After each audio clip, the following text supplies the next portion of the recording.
सुंदर वन में हर तरफ हरियाली थी। इसी जंगल में रानो नाम की एक छोटी, मासूम और बेहद दयालु चिड़िया रहती थी। रानो का दिल सोने का था। वो खुद भूखी रह सकती थी, लेकिन किसी दूसरे पक्षी को मुसीबत में नहीं देख सकती थी। रोज की तरह रानो सुबह सुबह उठकर अपने घोंसले से बाहर निकली। सामने ही टुनटुनी चिड़िया परेशान बैठी थी। अरे टुनटुनी बहन, सुबह सुबह इतनी उदास क्यों बैठी हो? क्या बात है? क्या बताओ रानो, मेरे छोटे छोटे बच्चे भूखे हैं। कल रात से तेज हवा चल रही थी, मुझे दाना ढूंढने का मौका ही नहीं मिला। बस इतनी सी बात? तुम यहीं रुको, मैं अभी आई। रानो उड़कर गई और थोड़ी ही देर में अपने पंखों में दबाकर ढेर सारे गेहूं के दाने ले आई। लो बहन, पहले बच्चों को खिलाओ। जब तक रानो जिंदा है, सुंदरवन में कोई बच्चा भूखा नहीं सोएगा। रानो, तुम सच में इस जंगल का फरिश्ता हो। भगवान करे तुम्हारी चहचहाहट हमेशा बनी रहे। लेकिन सुंदरवन की इस खुशहाली को किसी की बुरी नजर लगने वाली थी। जंगल में एक क्रूर शिकारी ने कदम रखा। उसके कंधे पर एक बड़ा जाल था और हाथ में अनाज की बोरी। उसने एक बड़े बरगद के पेड़ के नीचे बहुत सारा दाना बिखेर दिया और ऊपर से अपना मजबूत जाल बिछाकर झाड़ियों में छिप गया। वाह, कितना हरा भरा जंगल है।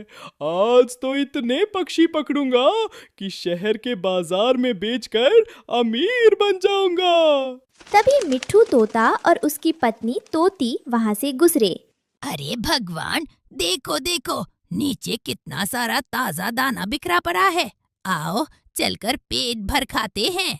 देखते ही देखते कालू कौवा, कौवी, मिट्ठू तोता, तोती, कबूतर और टुनटुनी चिड़िया जमीन पर दाना चुगने उतर गए। तभी शिकारी ने एक बड़ा सा जाल उन सब के ऊपर गिरा दिया। बचाओ! अरे ये क्या हो गया? हम तो फंस गए। ये तो शिकारी का जाल है। मूर्ख पक्षियों, दाने के लालच में आ गए ना? अब चिल्लाने से कुछ नहीं होगा।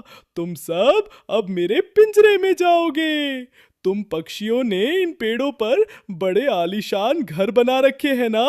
रुको, पहले तुम्हारे इन घरों को ही तबाह करता हूँ, ताकि दोबारा यहाँ कोई आ ना सके। उसने एक एक करके सभी पक्षियों का घोंसला तोड़ दिया। नहीं, दया करो शिकारी, मेरा घर मत तोड़ो, मेरे अंडों को मत छुओ।